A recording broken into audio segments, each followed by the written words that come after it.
Good afternoon, Knights. Thanks for joining us. I'm Ericka Brockish, and today is Tuesday, September 27th, 2022. Here's your nightly news update. Hurricane Ian has gotten stronger and is expected to approach the Florida West Coast as a major hurricane. Here in Central Florida, we should expect to feel the effects of Ian starting tonight until Thursday. Tonight, outer bands of rain will arrive. Tomorrow, rain, winds, and severe storms are expected. Flooding and tornadoes are a possibility. And Thursday, severe storms will linger as officials watch the storm's movement. Now for today's weather forecast. The high is 84 degrees with mostly cloudy skies and an 80% chance of rain. Tonight the low is 74 degrees and you can expect lots of rain. Tomorrow's high is 79 degrees with a 90% chance of rain. Stay inside and be on the lookout for any hurricane warnings. Red Bug Lake Park is preparing for the worst with Ian making its way over Florida. Many people in Castleberry, northwest of UCF's main campus, are filling up many sandbags to possibly reduce flood and water damage. Residents throughout Castleberry and the Oviedo community came together to fill these bags at the park. Castleberry resident Dave Fritz says timing is one of the biggest challenges in preparing for a hurricane. It's just time. Everything takes time. So if you have a plan and you do it beforehand, that's great. But with sandbags, you don't get that chance. So it's just time management on your part. Stay alert for updates on the tracking of Hurricane Ian in your local area, and make sure to listen to officials if you're in an evacuation zone. It's just time. Everything takes time. So With Hurricane Ian set to make landfall Wednesday, Floridians are evacuating to safer areas. Evacuation orders were sent out Monday for residents in the Tampa and St. Petersburg area. With residents heading north to escape the storm, highways such as I-75 and I-4 are in standstill traffic.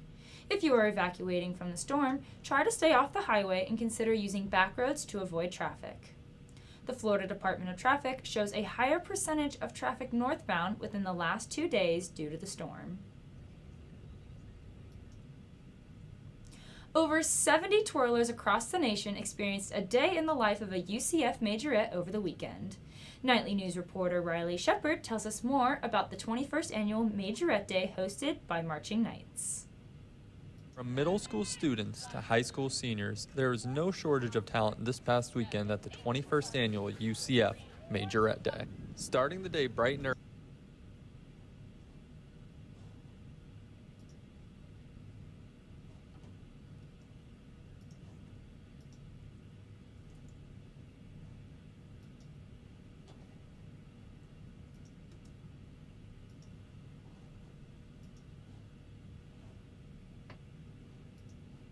From middle school students to high school seniors, there is no shortage of talent this past weekend at the 21st annual UCF Majorette Day. Starting the day bright and early at the Marching Knights practice facility, the prospective twirlers learned a routine they'd be performing at the UCF football game. After lunch, the team and guests marched from the student union to the stadium prior to kickoff against Georgia Tech. While the shift from high school to college is intimidating, for freshman majorette Katie Browning, the family she has found with the team makes the transition much easier. It's very different from what it's like twirling in like high school or middle school.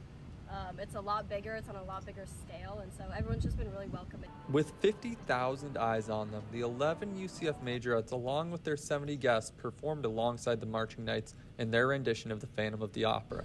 Experiencing a day in the life as a UCF Majorette came true for the 70 girls in attendance this year, getting a glimpse into what it's like during a normal game day. With many out-of-state attendees, senior majorette Jordan McIntyre says events like these are beneficial for those who hope to compete on a college team. Great experience for the high schoolers and the middle schoolers as well, because they get to experience what a college game day is like, so that way they can decide, help them decide what they want to do and where they want to go.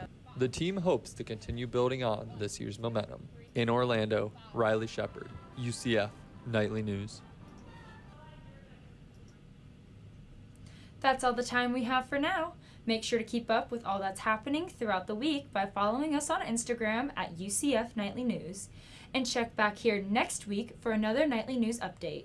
Stay safe, Knights. I'm Ericka Brockish. Thanks for watching and have a great day.